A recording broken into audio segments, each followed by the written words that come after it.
T-line, shorthand versus entropy. All languages have a lot of waste. Redundant words, syllables, and even strokes per letter. This makes it easier for the listener or reader to understand what is being said. But if we didn't include all of that, they could still understand if they just listened or read carefully. Now, in language terms, entropy is basically when you say more than you need to in order to make it clear, and every language is full of entropy. Even dolphin language has a level of entropy in it. Citation needed. And we've all seen those things on Facebook that come up every so often with a big long message with all the middle letters jumbled up, and it's like, wow, you'll be amazed if you can read this thing. And of course you've read it many times, and so it's kind of less amazing each time. But it's actually really amazing. Don't forget that. The things our brain is willing to do to fill in the gaps, and it normally fills them incorrectly, is incredibly impressive. And that is what T-line is taking advantage of. T-line is communicating the absolute bare minimum that you can possibly get across on a page and still have other people understand what you're saying. T-line is completely useless as a mechanism for communicating over the internet, because you'd have to remember all of the strokes, and that's more work to save than just the letters, which we already have a very good mechanism for, which is surprisingly efficient if you actually look at that. T-line does not help with this. It only helps on the page and mostly with speed, because no one really cares about the amount of space you take up on the page. It's all about as much speed as possible, but that does mean saving on strokes. The more time you have to do to do a full circle and up and down and an A, when you don't even need to write the A for people to understand what the word is anyway, that feels like an awful lot of waste if you're trying to write quickly. So every letter in T-line has dropped the number of strokes required to write that letter down to normally 1, sometimes 2 for the rare letters. And then it says, well, actually half of these letters we don't even need anyway. So the challenge is all on the reader to fill in those gaps, and you'd be impressed at what the reader normally can do, assuming they've had some time practicing using these letter gaps. Let's have a go, shall we? Now, I started learning shorthand because I needed to write quickly, but I could never read back what I wrote. So if I was trying to take notes about something, I maybe would write, I don't really, and I'm shorthanding here because I find it easier, but know what I'm, no, that's shorthand again.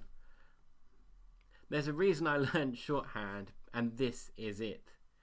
And my writing is not very easy to read when I'm writing quickly. If I write slowly, I can do better. I don't know what I'm talking about, but I could write that much quicker in shorthand. I don't know what I'm talking about. And this allowed me to follow at least my own train of thought. So there's a reason for that. As a writer, I got less strokes, less work, and then when I come back to read it, well, this is clearly the easiest one for me to read. If I look at this, I have to make an effort don't know. I have no idea. There was a little extra swivel there. Wasn't needed, but that's KNOW. What?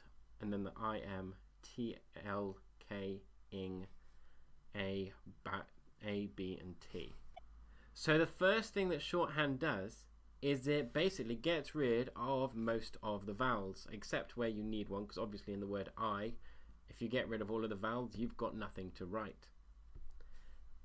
So if we just take a quick look at some of the letters, so if you've got A, the letter like that, you can actually write a full A like this, but most often you'll just see it as a little stroke in that direction, and you get E downwards and I in that direction. And you can throw those on the beginning, or if you stick it on the end with a gap, you get an ing, like talk-ing. So that's the I with it on the end, like so. Or you could have an ang, which does happen, or an eng. There are actually a surprisingly large number of languages where the written script doesn't bother with the vowels. You've got to kind of throw them in, make educated guesses, and that's really what T-line is about. You've got to make a lot of educated guesses when reading. Say, for example, the letter T is this, and the letter D is this.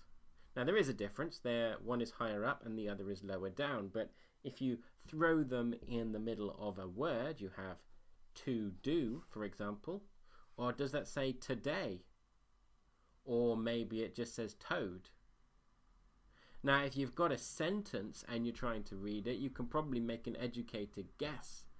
But when you're looking at just this by itself, it could mean any of those. And so you have to use a bit of context. You can kind of fix it a bit with a TD, and then if you stick an A on the end, that is very clearly today. And there are some other things we lose in the effort to do this. We lose capital letters. We just about get sentences with a very big stroke like this. It's normally a 2-line stroke. That's 3, but so hello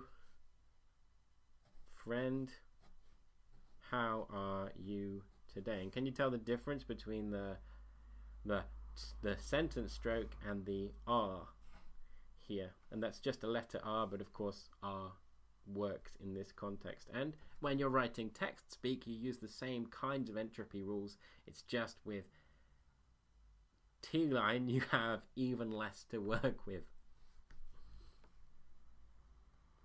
But it is more readable than my handwriting, so it was definitely worth it for me to learn. And if your handwriting is bad, you may find that this is worth the time it takes to learn. I learned it by writing basically 3 pages in a diary every morning, which was enough to keep my brain learning these letters.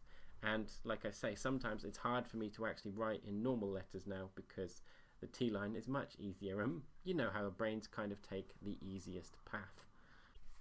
So we have A like so, B is just a very big B shape, and you kind of come away from it in the middle normally. We have C, D, E, F, and actually F can go below the page as well as above depending on what fits better. G, H, I, sorry, that should be I, J, K, L, M, and that can be up and down depending wherever. N, O, P, Q, R, S, T, U, V, W, X, Y, and Z, which is this really weird symbol that goes a bit like that, but I find that hard to tell apart, so I tend to just write an S. Who needs to tell the difference between an S and a Z anyway? I mean, when do you need to write a Z? You've got like Zuckerberg, but that works perfectly well as Zuckerberg.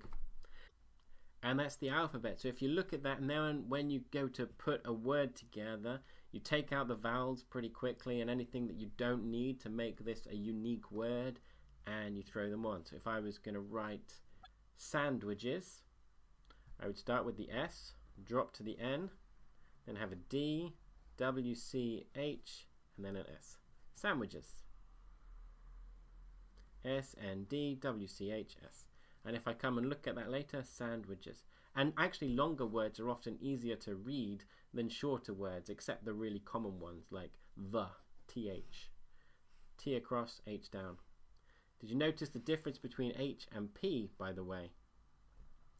And the difference between H and P is that H goes above the line and P drops below, in the same way as a H is above the line and a P drops below. So that's actually one of the ones that's probably the hardest to tell apart, because you've come from a T, where do you go down? And actually sometimes you have to think, well, I'm going to write a P after this, so I should start lower. So instead of writing the T at the top, you kind of start a bit lower with the T, so the P comes below the line. And there'll be top, and then hat.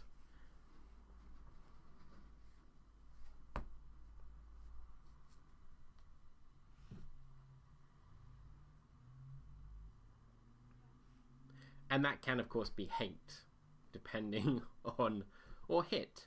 You can actually make it slightly clearer as hat or hate, because that's the, you can make a H kind of point that way, and then it becomes a ha. So many things you can do to try and make it clearer, and so many little tips and tricks. And all of these were really hard to find out, because when I was researching T-line, all the information I could find was very, very limited. There might be more on YouTube now. So if you do decide to learn to use this T-line thing, start by writing out the letters that you'll need, the A, B, C, D, E, F, G, H, I, J, or you can do I like this as well by itself, so either one of those two. J, K, L, M, N, O, P, Q, Q normally goes below the line, R, S, T, U, V, W, X, Y, and Z. Again, I don't write the Z very often, so I haven't really got that sorted. But if you write all these down, then you can start writing T-line, and remember, just throw the letters together where you can. If your word ends in a vowel, it's worth sticking the vowel on the end if you can. So, hello, I tend to do H, L. Oh, L has two options actually, I'll talk about that now. H, L, and then just a little O on the end. Hello. But if it doesn't end in a vowel, you generally don't need to write any vowels. Or even if it starts in a vowel, the same. About. A, B, T. If you didn't have that, you might think it said but or boat. But with the A, it just clarifies what you're aiming for. And don't worry about all the little tips and tricks until later. Just start learning the basic mechanism. Learn the letters, write something every day, and you can build up a reasonable vocab in writing it and in reading it with practice. Both are different skills, and a lot more guesswork is involved in reading than in writing. So when you write, you want to make it as clear as you can. Couple more things that are useful. If you do want to have a capital letter at the start of a word, or you think it should have, like a name or something, right? Say, for example, Peter. Just put a little 2 dashes there, and that becomes Peter instead of, I don't know, Pater. And that's your capital letter mechanism. If you want to write a number, let's write a number 2. Now, that could look an awful like GD or GT maybe. And so we want to say that this is a number, we'll stick a circle around it. And I've found some tricks that help me to read it that aren't official T-line. Like, I tend to pull my T's up like this. I mean, you are supposed to, like in hat here, where you take your T up so that it's clearly a T, not a thing. And on the downward side as well, if you write, that's red and that's rot. The RT, the T kind of pulls back and goes up, and the D goes down from the previous item. So there you have it, a brief introduction to T-line shorthand and all the powers it has to save you wasted effort when writing words. I don't really know if this video should be an information theory video or a productivity video. Honestly, typing's just quicker anyway, one finger movement per letter.